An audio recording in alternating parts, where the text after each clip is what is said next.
Le train caquiste de François Legault déraille à vitesse à grand V. François Legault n'est plus l'ombre de lui-même. On l'a vu toute cette semaine par rapport au nationalisme économique de François Legault. Absent, complètement absent. François Legault a affirmé, on l'a questionné plusieurs fois, que pour lui, une entreprise étrangère ou québécoise, il n'y a pas de différence. Et ça s'est traduit dans l'octroi des blocs énergétiques. Michael Sebia, PDG d'Hydro-Québec, l'a dit, l'a reconnu et a demandé à travailler sur un rebalancement, un rééquilibrage, a donné plus d'énergie, contrairement à ce qu'a fait François Legault dans les dernières années, à nos entreprises québécoises et avoir le réflexe Québec, Québec d'abord. François Legault est arrivé, rappelez-vous, il y a 6 ans, en 2018, il y avait des surplus budgétaires. On est maintenant en déficit financier, 11 milliards de dollars. François Legault est arrivé, il y avait des surplus énergétiques. On est maintenant en déficit énergétique. Christian Dubé l'a même reconnu il n'y a pas si longtemps lorsqu'il a dit que les Québécois n'en ont pas pour leur argent. Et même, évidemment, Éric Girard, le ministre des Finances, a reconnu que les finances publiques se sont détériorées. Alors, déficit financier, déficit énergétique, le parti de François Legault n'est pas le parti de l'économie, clairement. Je vais maintenant céder la parole à ma collègue Marois Risky. Oh, je pensais que je prenais les questions. Ah, bien, vas-y avec une déclaration. Bien, écoutez, c'est sûr que cette semaine, en matière d'énergie, quand j'entends François Legault dire que lui, la priorité, c'est les Québécois, mais alors qu'il nous explique pourquoi il a dit oui à une entreprise étrangère à Sorel-Tracy et qu'il a dit non à une entreprise d'ici, au Québec, pour des mégawatts, alors qu'elle, elle voulait se décarboner. Je l'invite même à s'arrêter, à aller voir le PDG des Forges Sorel. Bravo. La CAQ déraille. Est-ce que vous parliez aussi de la lettre qu'on a vue de M. Chassin ce matin? Oui, entre autres. Donc, dernier épisode de ce qui commence à ressembler de plus en plus, jour après jour, à une fin de régime. Yuri Chassin vient s'ajouter à une liste, d'abord le whip en chef du gouvernement, qui voit beaucoup plus d'avenir en ce qui le concerne, lui, à Ottawa qu'à Québec avec François Legault. Par la suite, un ministre des Finances, M. Girard, qui se voit bien plus à Ottawa comme ministre des Finances que ministre des Finances à Québec. Et Pierre Fitzgibbon, qui était la pierre d'assise. Pierre Fitzgibbon, c'était le corps arrière économique de François Legault. On l'a critiqué, mais François Legault l'avait identifié comme son corps arrière économique. Pierre Fitzgibbon qui quitte. Donc, Yuri Chassin s'ajoute au whip en chef qui a quitté, à un ministre des Finances qui se verrait mieux à Ottawa qu'à Québec, et à Pierre Fitzgibbon qui s'est fait démissionner et qui a quitté la coalition Avenir Québec. C'est un gouvernement qui commence à ressembler beaucoup en fin de régime. Son constat, M. Tanguay, c'est entre autres de dire on a dépensé beaucoup, l'État a augmenté, il n'y a pas de service. Exact. Écoutez, ce matin, Yuri Chassin nous donne raison. Tout ce que vous venez de résumer, c'est les constats que nous faisons. Ce matin, il y a un député qui s'est présenté avec François Legault en 2018, qui s'est représenté avec François Legault en 2022, qui fait le même constat que nous, l'opposition officielle libérale. Les Québécoises et Québécois, François Legault nous a endettés comme jamais. C'est le king des déficits. Et les Québécoises et Québécois sont doublement perdants parce qu'ils n'ont pas les services. La rigueur budgétaire, est-ce que vous ne pourriez pas lui ouvrir les bras, justement, parce que c'est un peu dans votre Moi, j'ai pas eu de téléphone de M. Chassin. Je ne m'attends pas à en avoir. Puis, il n'y a pas réellement d'appétit de notre côté à accueillir quelqu'un qui a voté, qui a applaudi François Legault pendant 6 ans, pendant que nous, on le dénonçait. Ce matin, lui, fait le même constat lucide. Et François Legault d'y répondre. Réduirait la taille de l'État? Excusez-moi. Donc, le Parti libéral réduirait la taille de l'État. Vous trouvez que depuis 2018, on a trop engraissé l'État? Je vais vous donner l'exemple de l'efficacité. L'efficacité, donc, il y a plusieurs aspects à votre question. Nous, on veut que les régions soient mises dans le coup. On veut que les régions, puis ça faisait partie de notre programme politique, mais... Est-ce que vous souhaitez réduire la taille de l'État? Vous dites la CAQ a laissé aller l'État puis a trop gonflé l'État? Clairement, il faut faire mieux. François Legault a employé 10 000 fonctionnaires de plus.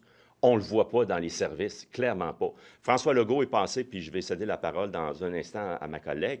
Marois Risky. François Legault est passé d'un surplus de 7 milliards à un déficit de 11 milliards. Le différentiel de 18 milliards, on ne l'a pas vu passer dans la qualité des services. Écoutez, Yuri Chassin signe sa lettre dans le Journal de Montréal aujourd'hui en disant économiste avant député. Hein? C'est pas anodin. Et il dit que nos services publics sont en déroute. Mais c'est pas le seul caquiste qui le dit. Il y a pas... Revenons aux... Il écrit aussi qu'on est parmi les États les plus taxés. C'est vrai. Mais le contrat social, c'est qu'on paye des taxes et des impôts pour avoir des services. Mais aujourd'hui, les gens nous le disent, on n'arrive pas à avoir des services, on n'arrive pas à avoir un enseignant par classe. Année après année, c'est toujours pire la situation. Année après année, le temps d'attente dans nos urgences augmente sur la CAQ. Année après année, on essaie d'avoir des médecins. C'est incroyable. Et c'est vous qui d'autre le dit? Christian Dubé, il a dit la chose suivante, pas plus tard que 2 semaines, les Québécois, ils n'en ont pas pour leur argent. On est d'accord avec Christian Dubé. Il l'a beaucoup dit, c'est Jean Charest, avant de prendre le pouvoir. Il disait qu'il ferait la réingénierie de l'État. Après ça, le gouvernement Couillard aussi, qui a essayé la rigueur, l'austérité, comme Marois Risky l'a dit, en demandant des excuses. Donc, est-ce que c'est réformable, cet État-là? Est-ce que, au-delà des considérations partisanes, là, vous l'avez exercé le pouvoir, vous avez promis de réduire la taille de l'État, réingénierie, vous avez promis un médecin en je ne sais pas combien de minutes, puis vous avez échoué aussi. Non. Alors, est-ce que c'est réformable? Le succès ou l'insuccès réside dans la qualité des services que vous obtenez. François Legault a dépensé un différentiel de 18 milliards de dollars. Il a ajouté 10 000 fonctionnaires dans l'État québécois et on ne le voit pas dans la qualité des services. Je reviens, lorsqu'on a quitté le pouvoir en 2018, il y avait un équilibre budgétaire et les Québécoises et Québécois avaient de meilleurs services. Entre autres, on attendait 3 heures de moins dans les urgences, clairement. Puis je pense que tu voulais ajouter. Bien, factuellement, on a réduit le temps d'attente dans les urgences. Et tout de suite après, la CAQ l'a augmenté. Factuellement, jamais que notre monde a eu autant de misère à se loger que sous François Legault. Jamais qu'on a eu autant d'itinérants, pas juste à Montréal. C'est rendu qu'on en a à Granby, en Outaouais. Ça, c'est factuel. Ça a été la déroute sous François Legault, pas sur un gouvernement libéral en aucun temps. Et factuellement, vous avez demandé des excuses pour l'austérité. Factuellement, voici ce que moi j'ai dit. Est-ce qu'on aurait pu faire moins vite? Ça, je l'ai dit. Ils disaient, est-ce qu'on aurait dû s'excuser là-dessus? Oui. Et c'est pas seulement moi qui l'ai dit par la suite, même Carlos Letao. Nous, on a eu au moins l'humilité de faire une introspection. Quand Marc il dit, il faudrait qu'un jour, François Legault trouve un miroir puis se regarde dedans, c'est parce que c'est important, l'humilité. Est-ce que c'est réformable? Oui. Est-ce que nous, on a commencé ces grandes structures de réforme et regardez, on a été capable de réduire le temps d'attente dans les urgences. On a été capable même d'avoir des super cliniques. Ça a fonctionné. Mais pourquoi que sous la CAQ, ils ont mis frein aux super cliniques alors qu'aujourd'hui, les gens, quand ils nous disent je paye des impôts, puis je suis pas capable d'avoir un médecin en temps utile. Pourquoi que les gens nous disent je paye des impôts, je suis pas capable d'avoir un enseignant dans une classe? Honnêtement, c'est grave, là, la situation, puis on est au cœur du problème en ce moment avec la CAQ. Et c'est pas nous, aujourd'hui, seulement qui le dit. On a quand même M. Christian Dubé, qui était à l'époque à la Caisse de dépôt et placement, qui dit clairement, les Québécois, ils n'en ont pas pour leur argent. Vous êtes d'accord avec M. Chassin? Bien, je pense que c'est M. Chassin, ce matin, qui nous donne raison. Puis ça fait 6 ans qu'on le dit. Ça y aura pris 6 ans pour s'en rendre compte, c'est correct.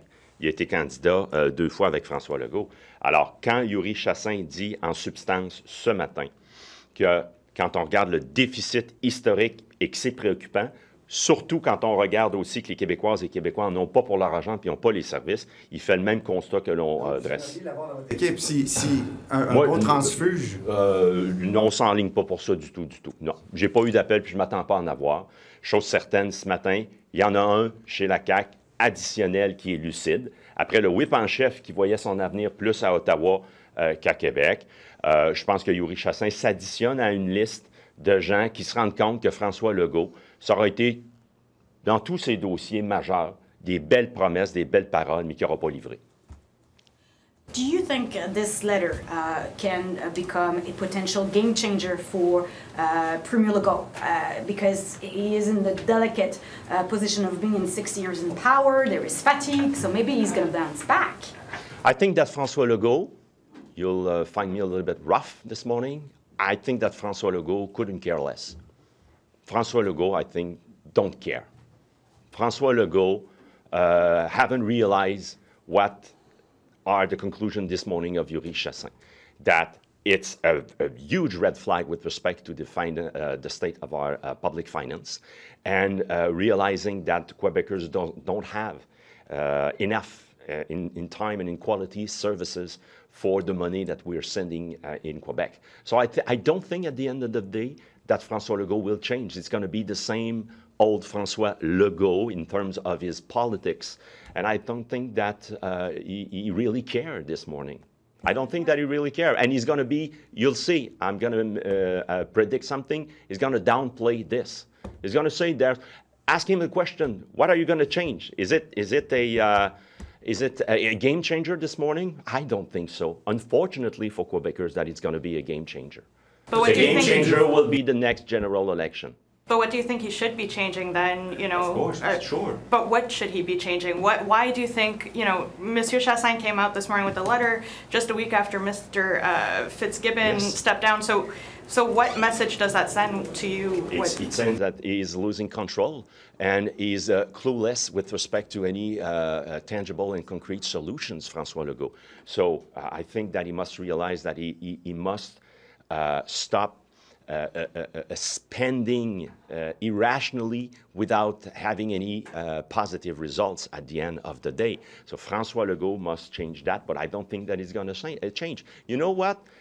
Pierre Fitzgibbon was a week ago the quarterback with respect to the economy, the energy, and he says himself to Pierre Fitzgibbon, you know what? I can deal without you in the government. You know what? You want to leave on December? How about leaving this morning? And so can you imagine that Yuri Chassin will change something in François Legault's mind? I don't think, unfortunately. And again, Quebecers will pay the price for this very bad government. Vous dites que François Legault s'en fout de la lettre de Yuri Chassin? Non, je ne veux pas dire ça. C'est le mot que vous... Ce que je dis en français... Absolument. Mais François Legault... Ouais, non, c'est une belle langue. On va trouver une traduction. François Legault ne changera pas ce matin parce que François Legault a annoncé à son ministre, qui était la pierre angulaire, ministre de l'Énergie, ministre de l'Économie, bien, tu peux partir aujourd'hui plutôt qu'en décembre, ça ne changera rien. Alors ce matin, le départ de Yuri Chassin, ça ne changera rien pour François Legault, ça ne changera pas sa façon de faire, ce sera dans ses politiques le même François Legault qui nous endette et qui n'offre pas les services de qualité. François Legault, là, il y a eu une dégradation des services. Pour revenir sur ce que vous avez dit tout à l'heure. Tout à l'heure, en anglais, vous avez laissé entendre qu'il ça le laisse indifférent, dans le fond. Voilà. Il s'en fout, mais ça veut dire qu'il s'en fout. François Legault, là, ce matin, le départ de Yuri Chassin, là, c'est une belle langue, ça va le laisser ni chaud ni froid. Ce matin, François Legault, là, ça ne va rien changer dans sa perception, dans sa façon de faire. C'est lui qui décide. Puis que Pierre Fitzgibbon soit là ou pas là, que Yuri Chassin soit là ou pas là, ça n'a pas d'importance. Ce matin, pour François Legault, là, le départ de Yuri Chassin, il ne va pas réaliser rien, puis ça n'aura pas d'importance pour lui, malheureusement. En anglais, vous avez dit qu'il dépense de façon irrationnelle. Oui. Alors, gaspillage. Gaspillage. Pour nous, dépenser de façon rationnelle, c'est de s'assurer que chaque dollar que les payeurs de taxes envoient à Québec bien, puisse être investi pour maximiser les retombées puis dans la qualité des services. François Legault, la manière dont il a dilapidé les fonds publics par du gaspillage, bien, il nous a endettés, puis les Québécoises, Québécois n'ont pas les services, puis attendent de longues heures, par exemple, aux urgences, comme jamais au Québec. There's going to be a bill today introduced on regulating tipping. Has tipping gone too far in Quebec, in your opinion? I think that, first of all, we will take the time to read and to see what's included in this bill. I think that there's probably things to be done with respect to this, but we will first read the bill and we'll ready. I don't understand what's in the bill yet, but as a citizen yourself, when you're out there and you're going to a restaurant, I mean, do you think that I saw, like everyone, an increasing pressure with respect to tipping. So, of course, the social contract is to, if you are satisfied with the services, to tip at the 15%, but now suggesting 18, 20, 22%. Now we see that there's an increased pressure to increase the tip. And so I think that it's a good thing to have a conversation, a discussion, and we will be willing to work with the government. But first, we will be reading the law, the bill. And do you think, just to go back to the Chassin, Yuri Chassin thing, you think it's legitimate for him to sit with all of these opinions he has of his own party? Do you think it's legitimate for him to sit as an independent and still draw a salary from the public? I think that he has been elected as a CAQ MNA in 2022. Now I'll see what he's going to be announcing at this morning. He's going to have a press conference, and we'll see. But so as we speak, he's still a CAQ MNA. So we'll see what he's going to do. Merci.